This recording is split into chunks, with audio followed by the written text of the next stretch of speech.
अस्सलाम वालेकुम फ्रेंड्स, कैसे हैं आप सब लोग। उम्मीद करती हूँ आप बिल्कुल ठीक ठाक होंगे। मैं भी आप लोगों की दुआओं से बिल्कुल ठीक ठाक हूँ। तो वेलकम करती हूँ आप सबका अपने चैनल में। तो फ्रेंड्स, आज काफ़ी दिनों बाद मैं आई थी हवेली में, क्योंकि आजकल जो है ना वो मेरा दिल नहीं करता बाहर निकलने को, तो इस वजह से बहुत कम ही निकलती हूँ बाहर।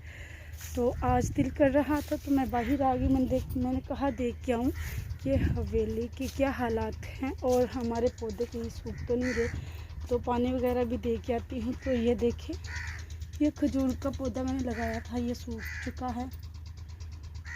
देखिए क्या बनता है। और बाकी माशाल्लाह से अच्छे से ग्रोथ कर रहे हैं।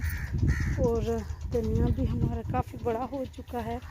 और ये देखें जी, ये हमारा अमरूद का पौधा, ये भी माशाल्लाह से नीचे से निकल रहा है। और अफसोस कि ये जो है ना गुलाब के जो लगाए थे, मैं साथ साथ घूम के देख भी रही हूँ, अभी आई हूँ ना। तो ये इस तरफ एक गुलाब जो अभी पौधा ला के लगाया था ना कुछ दिन पहले, वो ये देखिए माशाल्लाह कितना प्यारा हो चुका है। इसके ये देखिए शूट सारे निकल चुके हैं, टहनियाँ नहीं आ चुकी हैं। पहले तो एक भी इसके साथ पत्ता नहीं था, अब माशाल्लाह से बड़ा हुआ है। कुछ ही दिनों में ये फूल भी निकालने स्टार्ट कर देगा। तो मैं बस हवेली में आई थी घूमने फिरने के लिए, थोड़ा सा इसलिए आई थी कि मूड फ्रेश हो जाएगा। तो आते ही ना सर में पेन होनी स्टार्ट हो गई है, तो मैं चुप करके बैठूँगी अब थोड़ी देर, फिर देखूँगी क्या करना है। यहाँ पर धनिया भी थोड़ा सा उतारना है, वो भी लेके जाऊँगी। और साथ साथ आप लोगों को एक और चीज़ भी दिखा दूँ। है थक तो मैं गई, वो तो चलो कोई नहीं, काफ़ी दिनों बाद निकली हूँ तो थकावट तो हो ही जाती है। ये देखें, बहुत सारे बच्चे आते हैं, बदतमीज़ी करके चले जाते हैं। ये देखें, ये सौंफ का पौधा है, माशाल्लाह से कितना प्यारा लग रहा है। मेरा फेवरेट पौधा है। ख़राब कर दिए थे बच्चों ने सारे, ये 2 ही बच्चे हैं, बाकी टूटा तो नहीं, मुझसे ही टूट गया। और ये अनार का पौधा भी, इसका कोई भी शूट नहीं निकला। आई थिंक ये अगले महीने निकलेंगे ना, इसकी नई टहनियाँ आएंगी। और देखते हैं साथ वालों का क्या हाल है। कोई भी नहीं आया वो इधर। ये देखिए, ये साथ वालों की हवेली, मैंने भी काफ़ी ज़्यादा पौधे लगाए हुए हैं। ये देखिए, ये सारे अल्लाह। तो बस जल्दी से काम कर लेती हूँ, फिर चलते हैं घर। धनिया तोड़ लूँ। मैंने आते ही सबसे पहले मुर्गियाँ निकाली, पता नहीं कहाँ चली गई हैं, कोई भी नहीं, मेरे ख्याल से बाहर चली गई हैं।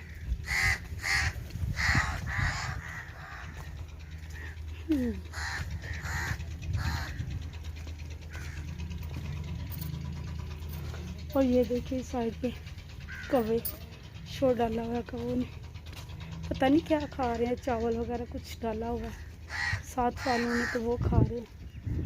सारे कौवे यहाँ पर आके बैठ के हुए थे ऊपर, अभी तो उड़ गए। मैंने ऐसे किया सारे उड़ गए। जिसका भाई ये मैं हवेली में थी वो कर लिया है मैंने। देखे मेरे हाथ भी गंदे हो चुके हैं, और इसकी मदद से मैंने ये सब काम ख़त्म कर लिया। ये देखिए, उठा के दिखाती हूँ आप लोगों को। ये देखिए, ये मेथी, इसमें थोड़ा थोड़ा सा धनिया भी है। और ये इस तरफ भी धनिया रखा हुआ है, कुछ शॉपर में डाला है, कुछ ये है। ये देखें, ये अब ये सारा शॉपर में डालूँगी, फिर इसे घर ले जाऊँगी। कुछ ये देखिए, ये वाला है, यहाँ से लेके यहाँ तक, बाकी इस लाइन से मैंने उतार लिया, इस साइड से भी उतार लिया, बस यही बचा है। ये फिर कभी ले जाऊँगी, आज बस इतना ही लेके जाऊँगी। तो जल्दी से कर लेते हैं मुर्गियों को बंद, और ये समेट लेते हैं, फिर चलते हैं घर। मुर्गियाँ वगैरह मैंने बंद कर ली हैं। ये देखिए, इस साइड पे मैंने ईंटें भी रख दी हैं, टोकरी के अंदर। ये मेरी टोकरी थी सब्ज़ी वाली, इसमें मैं सब्ज़ी रखती थी, या फिर नमक मिर्च वाले डिब्बे। तो ये मेरे बेटे ने दरवाजे के आगे रख दी, फिर मैंने भी उसे मना किया। मैंने कहा चलो उसने रख दिया, फिर क्या कर सकते हैं। तो अब ये इसके आगे रखते हैं। तो मुर्गियाँ वगैरह मैंने बंद कर दी, पानी वगैरह मैंने पौधों को नहीं लगाया क्योंकि थोड़ा सा थक गई थी आते ही। थोड़ा सा सफ़र है, ये 3-4 एकड़ की दूरी पे हमारी हवेली है, फिर भी मैं थक गई आते आते। पता नहीं क्यों थकावट बहुत ज़्यादा हो रही है आजकल। तो ये यहाँ पर मैंने रखे हुए थे शॉपर में डाल के चीज़ें, तो ये मैंने इसमें दबा दबा के डाली हैं क्योंकि मेरे पास और शॉपर नहीं था, तो इसी में मैंने मैनेज करना था, तो इसी में मैंने डाल ली। तो आज का व्लॉग काफ़ी ज़्यादा लंबा होता जा रहा है। आपको ये वाला व्लॉग कैसा लगा कमेंट्स में ज़रूर बताइएगा। अगर वीडियो अच्छी लगी है तो वह फ्रेंड्स और फैमिली के साथ लाजमी शेयर कीजिएगा। और अगर आपने अभी तक मेरे चैनल को सब्सक्राइब नहीं किया तो जल्दी से मेरे चैनल को सब्सक्राइब कर दे, ताकि मेरी हर नई आने वाली वीडियो जल्द से जल्द बासानी आप लोगों तक पहुंच सके। दुआओं में याद रखिएगा और मेरे लिए भी दुआ कीजिएगा कि अल्लाह मुझे भी जल्द से जल्द किसी अच्छे मुकाम पे पहुंचा दे। तो फ्रेंड्स, ये देखिए माशाल्लाह से व्यू कितना प्यारा है। मैं पहले बहुत ज़्यादा बाहर जाया करती थी, अब मुझसे जाया नहीं जाता। तबीयत पता नहीं क्यों ख़राब है, थोड़ा सा भी चल लूँ तो थक जाती हूँ, इस वजह से मैं बाहर निकलती ही नहीं। तो दुआओं में याद रखिएगा। आज तक के लिए बस इतना ही। बहुत सी दुआओं के साथ अल्लाह हाफिज़।